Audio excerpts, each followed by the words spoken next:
3 years ago, one of the biggest scandals in American history broke open. A man most of us kind of never really heard of before became a household name overnight. He was friends with the most powerful people in the world, Bill Gates to Bill Clinton. And he was also one of the most prolific pedophiles of all time. In July 2019, Jeffrey Epstein was charged with sex trafficking and molesting dozens of girls as young as 14. But those girls never got their day in court because a month later, Epstein was found dead in his cell. We're told it was a suicide, but Dr. Michael Bodden, a world-renowned forensic pathologist hired by Epstein's brother, looked at the body and said it doesn't look like a suicide at all. At the autopsy on day one, there were findings that were unusual for suicidal hanging and more consistent with ligature homicidal strangulation. I think that the evidence points toward homicide rather than suicide. Dr. Bodden says Epstein's neck was fractured in 3 places. That doesn't happen during a suicide. It does happen when someone's strangled. Epstein's body also had eye hemorrhages, which happened during strangulations because of the increased pressure, not suicides.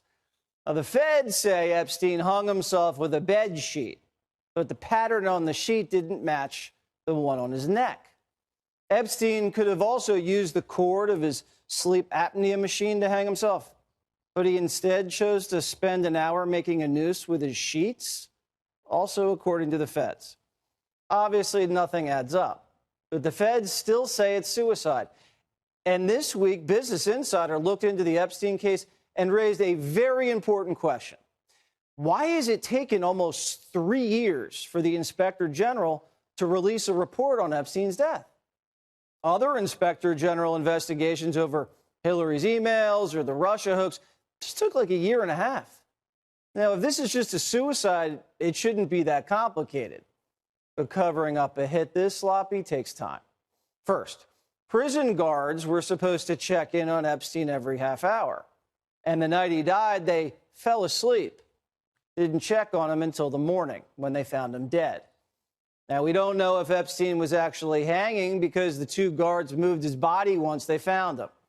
You're never supposed to move a dead body. And hours after he was found dead, paramedics tried to perform CPR on him. And then they brought him to the hospital. And why are paramedics doing CPR on an ice-cold corpse?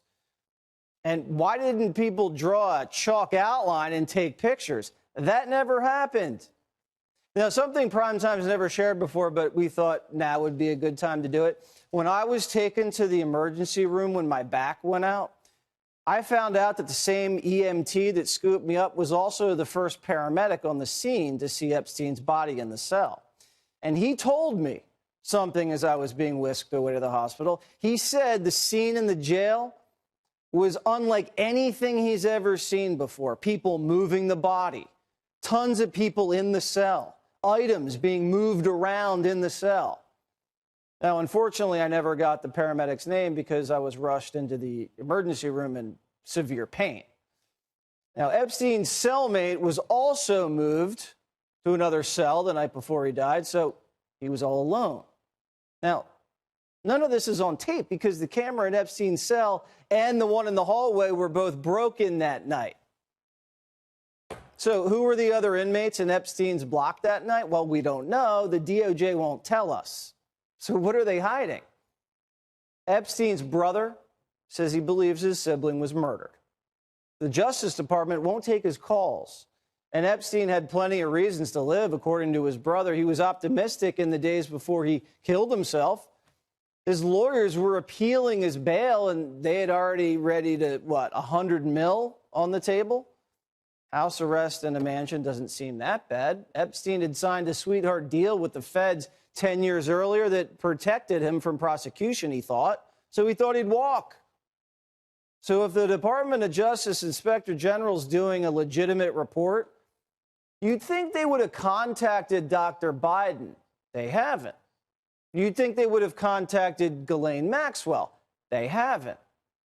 This looks like a massive cover-up we're witnessing, which tells me Jeffrey Epstein was an intelligence asset who got put to sleep that night. Prove me wrong. les nouvelles du Facteur.